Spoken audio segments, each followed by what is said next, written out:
c'est comme ça. Je pense que, vous savez, les artistes, enfin moi peut-être. Bienvenue sur Icône et Silence, la chaîne qui dévoile les vérités enfouies derrière les plus grandes légendes. Vous pouvez écrire 2000 chansons qui feront pleurer ou danser des millions de personnes à travers le monde. Vous pouvez offrir les plus belles mélodies aux plus grandes voix de la chanson française, mais quand vous vous retrouvez seul, étendu sur un lit d'hôpital, face au silence assourdissant d'une chambre froide qui chante pour vous, c'est la question troublante qui résonne aujourd'hui dans l'esprit de l'un des plus grands compositeurs de notre époque, sous les projecteurs éblouissants des années 80 et 90. Didier Barbelivien était l'architecte invisible de la variété française, l'homme au mot d'or qui a façonné les carrières des idoles intouchables. Pourtant, derrière cette façade de succès éclatant, se cachait une réalité infiniment plus complexe et douloureuse aujourd'hui, à 72 ans, après avoir frôlé l'inimaginable et vu son propre génie lui être arraché par un système implacable. Il brise enfin le silence. Il admet ce que beaucoup murmuraient tout bas dans les couloirs obscurs des maisons de disques. Comment un homme qui a offert sa poésie à toute une nation peut-il se retrouver dépossédé de sa propre œuvre? Que se passe-t-il quand l'industrie de la musique, cette machine que vous avez nourrie de votre âme pendant des décennies, se retourne froidement contre vous? Comment survivre quand les lumières s'éteignent et que les applaudissements ne vous sont jamais vraiment destinés? Il ne s'agit pas ici de simples regrets, mais de la révélation bouleversante d'un créateur vidé de son essence. À 72 ans, Didier Barbelivien a choisi de raconter les compromis étouffants, les contrats de l'ombre et la solitude terrible de celui qui reste toujours en coulisses. Son témoignage n'est pas une plainte, c'est un cri du cœur pour dénoncer une industrie qui consomme les talents avant de les oublier. Mais pour comprendre la profondeur de cette blessure intime et comment il en est arrivé à cette confession poignante, il faut d'abord remonter le temps, il faut retourner à l'époque bénie où tout semblait possible, une époque de gloire étincelante où la France entière fredonnait ses refrains sans même connaître son visage. Cependant, avant que le rideau ne s'ouvre sur les tragédies inavouables et les trahisons judiciaires qui ont failli le détruire, nous devons explorer comment cet enfant d'Afrique est devenu le roi secret de Paris. L'histoire de Didier Barbelivien commence loin des paillettes parisiennes, sous le soleil brûlant de l'Afrique de son enfance. Ce déracinement précoce forge en lui une mélancolie douce et un besoin viscéral de raconter des histoires pour combler le vide. Pourtant, le destin a un sens de l'ironie particulièrement cruel lorsqu'il tente d'entrer au prestigieux conservatoire avec le rêve ardent de devenir chef d'orchestre. Il est impitoyablement recalé. La sentence tombe, glaciale. Les jurés lui affirment qu'il n'a absolument aucun sens du rythme. C'est avec cette blessure originelle, cette humiliation silencieuse qu'il va paradoxalement conquérir le cœur de millions de francophones. Dans la France des années 70 et 80, une nation qui a soif de légèreté et de grands frissons, cet homme rejeté par l'élitisme va devenir le roi incontesté de la variété. Chaque foyer, chaque poste de radio devient le théâtre de ses émotions. Il ne se contente pas de composer de simples chansons, il sculpte véritablement les émotions d'une génération, sa plume devient le refuge des plus grandes stars. Il suffit de fermer les yeux pour entendre les notes délicates de Michel, immortalisées par Gérard Lenormand, une mélodie qui a bercé les premiers amours de la jeunesse française. Puis viennent les hymnes incontournables des années 80. Il offre à Gilbert Montagnier l'inoubliable On va s'aimer et les Sunlights des tropiques.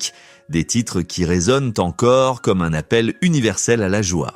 Il révèle la voix rocailleuse de Patricia Cass avec Mademoiselle chante le blues, la propulsant au rang d'icône internationale.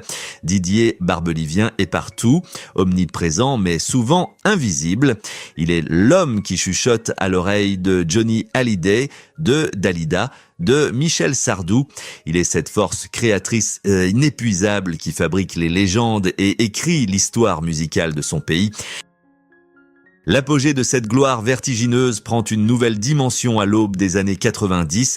Fatigué de rester perpétuellement dans l'ombre majestueuse des autres, il décide de s'emparer lui-même du micro pour chanter ses propres textes. Avec son ami Félix Gray, il interprète à toutes les filles. Un triomphe phénoménal qui s'écoule à des centaines de milliers d'exemplaires. Soudain, le public met enfin un visage sur ces mots qui l'accompagnent depuis si longtemps. La France découvre un homme au regard doux, à la voix réconfortante et sincère. Didier Barbelivien n'est plus seulement une signature en bas d'un contrat. Il devient une star adorée par une foule qui voit en lui le confident de leur propre chagrin. C'est l'ivresse du sommet, une période euphorique où chaque note qu'il touche se transforme instantanément en or. Mais l'air est extrêmement rare au sommet de la montagne, sous les acclamations des salles pleines à craquer et le rythme effréné des tournées interminables. Une pression insidieuse commence à l'étouffer. La joie innocente de ses débuts est progressivement dévorée par les exigences écrasantes d'une industrie vorace et sans pitié. Il est devenu la poule aux œufs d'or d'un système implacable qui exige toujours plus de tubes, sans jamais se soucier de l'épuisement de l'artiste. Dans l'euphorie étincelante de ces décennies triomphantes, personne ne voit les fissures qui se forment dans l'âme du compositeur, et alors qu'il pense avoir tout conquis. L'ombre d'une immense désillusion se profile à l'horizon. Une bataille juridique ahurissante et la froideur d'un monde qui l'a tant enrichi vont bientôt menacer de tout lui arracher. Que se passe-t-il quand la machine s'enraie et que l'industrie montre son vrai visage ? Pendant que le public applaudissait à tout rompre les idoles sur scène, une toute autre tragédie se jouait dans le silence feutré des studios d'enregistrement. Didier Barbelivien n'était plus seulement un artiste, il était devenu une formidable machine à fabriquer des succès pour une industrie dévorante. Les maisons de disques ne voyaient plus en lui le poète à l'âme sensible, mais un rouage indispensable de leur gigantesque usine à rêve. Chaque jour, on exigeait de lui des mélodies nouvelles, des refrains accrocheurs pour alimenter la gloire des autres. Il signait des contrats à la chaîne, cédant une part de son cœur et de son âme à des interprètes qui, parfois, oubliaient même de le remercier une fois le triomphe assuré. La pression était constante, invisible, mais profondément étouffante. Il fallait toujours produire plus, écrire plus vite, sans jamais avoir le temps de respirer ou de pleurer ses propres peines. La solitude de l'auteur-compositeur est un poison lent et silencieux. Imaginez écrire la bande originale de la vie de millions de gens, formuler les déclarations d'amour les plus vibrantes, et pourtant se retrouver seul face à un piano désaccordé à 3 heures du matin, pendant que les idoles récoltaient les lauriers de ces nuits blanches. Didier restait dans l'ombre glaciale des coulisses. Il était le fantôme magnifique d'une industrie qui adulait l'image mais méprisait trop souvent les véritables artisans. Ce décalage cruel entre la lumière éclatante qui frappait les chanteurs et l'obscurité dans laquelle on le confinait devenait de plus en plus lourd à porter. Les producteurs lui imposaient des cadences infernales, transformant sa passion vitale en une obligation mécanique, presque industrielle. On lui dictait le ton, l'émotion à feindre, le public cible à séduire, l'amputant peu à peu de sa véritable liberté de création. Et puis, il y avait cette amertume indicible de voir ses mots les plus intimes confisqués. Certaines de ses chansons étaient aisées de véritables déchirures personnelles, de chagrins d'amour dévastateurs ou de deuil douloureux et silencieux. Pourtant, une fois jetées dans l'arène du show business, ses œuvres intimes devenaient de simples produits de consommation de masse. Il regardait ses interprètes s'approprier ses larmes sous les feux des projecteurs, récoltant la compassion d'un public qui ignorait tout du véritable blessé. Le système l'avait enfermé dans une cage dorée où ses sentiments se mesuraient en parts de marché et en droits d'auteur. Il n'était pas protégé par cette famille du spectacle qu'il croyait avoir construite avec tant d'amour. Au contraire, il se sentait souvent comme un simple prestataire de service, corvéable à merci, jetable dès que l'inspiration viendrait à tarir. L'homme qui faisait chanter la France perdait peu à peu sa propre voix, englouti par l'immense machinerie d'un capitalisme musical sans aucun état d'âme. Ce rythme effréné et cette dépossession de soi allaient inévitablement laisser des cicatrices profondes. On ne peut pas éternellement donner son énergie vitale sans finir par s'effondrer. Alors que les succès s'accumulaient, un mal insidieux rongeait le compositeur de l'intérieur, le corps et l'esprit poussés bien au-delà de leurs limites par les exigences d'un métier impitoyable. Alain B bientôt présentait la facture, mais l'épreuve la plus terrifiante n'allait pas venir d'une simple fatigue ou d'une panne d'inspiration passagère. Un événement bouleversant, une véritable descente aux enfers physiques et judiciaires l'attendait patiemment dans l'ombre au moment où il s'y attendait le moins. Le sort a frappé à sa porte et la justice l'a trahi d'une manière inimaginable. Comment réagit-on quand le monde s'écroule et que l'industrie qui vous a exploité décide de vous achever brutalement ? L'effondrement ne prévient jamais. Il frappe au moment précis où l'on se croit invincible, bien à l'abri derrière les remparts d'une carrière majestueuse. En septembre 2020, une simple intervention chirurgicale censée être une formalité bénigne se transforme en un cauchemar absolu. Didier Barbelivien est soudainement foudroyé par une septicémie d'une violence inouïe, dans l'isolement glacial d'une chambre de réanimation, oscillant dangereusement entre la vie et le néant. Les projecteurs aveuglants de la célébrité s'éteignent brutalement. À cet instant fatidique, face à l'immensité du vide, les millions de disques vendus et les acclamations tonitruantes des foules ne pèsent plus rien. Il réalise avec une lucidité terrifiante la fragilité vertigineuse de son existence et la futilité d'une vie sacrifiée pour la gloire éphémère des autres. C'est une prise de conscience poignante, une douleur intime qui le pousse à réévaluer chaque note de musique qu'il a offerte à ce monde de Strass. Mais le destin, souvent implacable, lui réserve une épreuve encore plus cruelle. Une trahison glaçante venue de l'endroit qu'il chérissait le plus au monde. 4 ans plus tard, en octobre 2024, l'industrie musicale qu'il a tant enrichie lui assène un coup de grâce ahurissant. La justice rend un verdict qui résonne comme une véritable insulte à son génie créatif et à son dévouement de toute une vie. La Cour d'appel de Paris le condamne lourdement pour plagiat concernant l'un des plus grands hymnes festifs de la chanson française, le célèbre On va s'aimer. La machine judiciaire, froide, méthodique et aveugle, le dépouille de l'intégralité de ses droits d'auteur sur cette œuvre monumentale. L'ironie de cette situation est d'une cruauté absolue. On l'accuse d'avoir copié une chanson italienne datant des années 70, une œuvre pour laquelle il avait lui-même, paradoxalement, adapté le texte en français à l'époque de sa jeunesse. Le créateur passionné est soudainement traité comme un vulgaire voleur par le système même qu'il a largement contribué à bâtir de ses propres mains. Certains médias s'emparent de l'affaire et le monde impitoyable du show business, jadis si prompt à le solliciter jour et nuit, l'abandonne à son sort dans une indifférence qui donne le vertige. Les puissantes maisons de disques tournent le dos à celui qui a pourtant fait leur fortune pendant des décennies entières. C'est le paroxysme de l'injustice. Le moment tragique où l'artiste réalise qu'il n'est finalement qu'un pion jetable sur le vaste échiquier financier de la musique, dépossédé de son œuvre majeure, meurtri dans sa chair par la maladie et trahi par l'industrie. Il se retrouve face à un choix déchirant. Se laisser sombrer dans un oubli silencieux et amer, ou puiser dans ses ultimes ressources pour affronter publiquement ses démons. Comment un homme que l'on a dépouillé de son honneur et de sa propre musique trouve-t-il la force surhumaine de se relever pour briser des décennies d'omerta? Il y a des moments dans l'existence où le silence devient beaucoup plus lourd que la douleur elle-même. À 72 ans, après avoir regardé l'abîme dans les yeux depuis son lit d'hôpital et subi l'humiliation publique d'une justice froide et implacable, Didier Barbelivien prend une décision qui va bouleverser la France entière.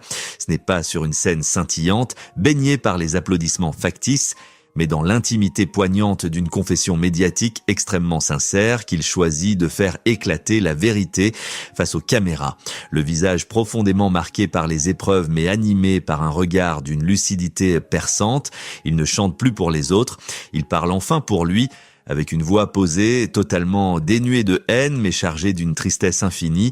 Il déchire publiquement le voile d'illusion qui recouvre le monde magnifique mais cruel de la variété française. L'architecte des légendes nomme enfin ces bourreaux invisibles, ces entités froides qui l'ont systématiquement dépossédé de son essence pendant plus de 4 décennies. Il pointe d'abord du doigt la machine impitoyable des grandes maisons de disques, incarnée par ces directeurs artistiques tout-puissants qui exigeaient de lui des tubes comme on commande de simples marchandises. Il prenait tout sans jamais se soucier des nuits blanches d'angoisse et des larmes amères versées sur les touches de son piano solitaire.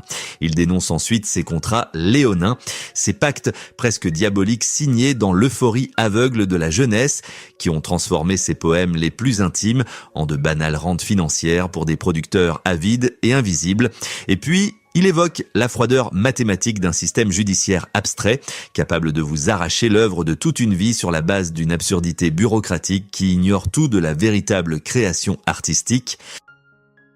En écoutant ces mots justes et implacables, le public, d'abord figé par la stupéfaction, comprend soudain l'immensité du sacrifice de cet homme de l'ombre. Les millions de téléspectateurs réalisent avec effroi que derrière chaque mélodie joyeuse qui a bercé leurs étés d'insouciance, il y avait un créateur que l'on vidait lentement de sa propre substance vitale. Les réseaux sociaux et la presse s'enflamment presque immédiatement, non pas pour chercher des coupables à lyncher, mais pour exprimer une immense vague de compassion envers cet artiste profondément trahi. L'incompréhension initiale cède naturellement la place à une profonde empathie, car la France découvre enfin le prix exorbitant, payé en sueur et en larmes, de ses propres souvenirs musicaux.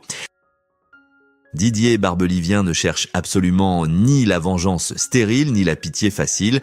Il réclame simplement le droit fondamental de récupérer son histoire, de restaurer son honneur bafoué et de revendiquer haut et fort la paternité de ses émotions. Cette prise de parole magistrale n'est pas une conclusion amère, c'est le point de départ d'une véritable remise en question collective. Alors, que reste-t-il vraiment de l'éclat de nos idoles quand les masques tombent et que la vérité nue éclate au grand jour sous nos yeux ébahis ? Icônes et silences, Jin, Noï, l'histoire bouleversante de Didier Barbelivien dépasse de très loin le cadre de sa propre existence meurtrie. Elle s'érige aujourd'hui comme un miroir implacable tendu vers nous tous, révélant les failles béantes et la cruauté cynique d'une industrie du divertissement qui broie souvent ceux qu'elle prétend couronner. Son témoignage courageux résonne profondément comme l'écho de milliers d'autres destins brisés, représentant fidèlement tous ces artistes de l'ombre, ces enfants prodiges ou ces célébrités précoces qui ont été exploités jusqu'à l'épuisement avant d'être relégués dans un oubli glacial. Que se passerait-il si l'industrie traitait enfin ces artisans de la beauté comme des êtres humains sensibles et non plus comme de simples produits jetables ou de vulgaires machines à générer du profit ? Sommes-nous vraiment prêts à écouter attentivement ces voix brisées et ces cœurs abîmés avant que les dernières lumières de la scène ne s'éteignent définitivement sur eux ? Ces questions vertigineuses nous obligent à repenser notre propre rôle de spectateur. Car chaque fois que nous fredonnons un succès populaire, nous consommons inconsciemment une part de la vie de son créateur. Le prix de la gloire ne devrait jamais se payer au prix de la dignité humaine, ni au prix de la santé mentale de ceux qui nous font rêver. L'empathie sincère que suscite aujourd'hui le combat de ce compositeur de génie doit nous servir de leçon universelle. Nous devons apprendre à écouter au-delà des applaudissements assourdissants pour entendre la fragilité qui se cache derrière les mélodies parfaites. Aujourd'hui, nous prêtons l'oreille, non pas simplement pour nous souvenir avec nostalgie d'une époque révolue, mais surtout pour changer fondamentalement notre regard sur ceux qui fabriquent nos émotions les plus intimes. Didier Barbelivien a magnifiquement conclu ce chapitre de sa vie en prononçant une phrase qui continuera de hanter nos esprits pendant longtemps. Il a déclaré avec une sérénité désarmante « Je ne cherche aucun pardon et je ne demande aucune pitié. Je veux simplement que mon histoire soit enfin racontée avec ma propre voix. »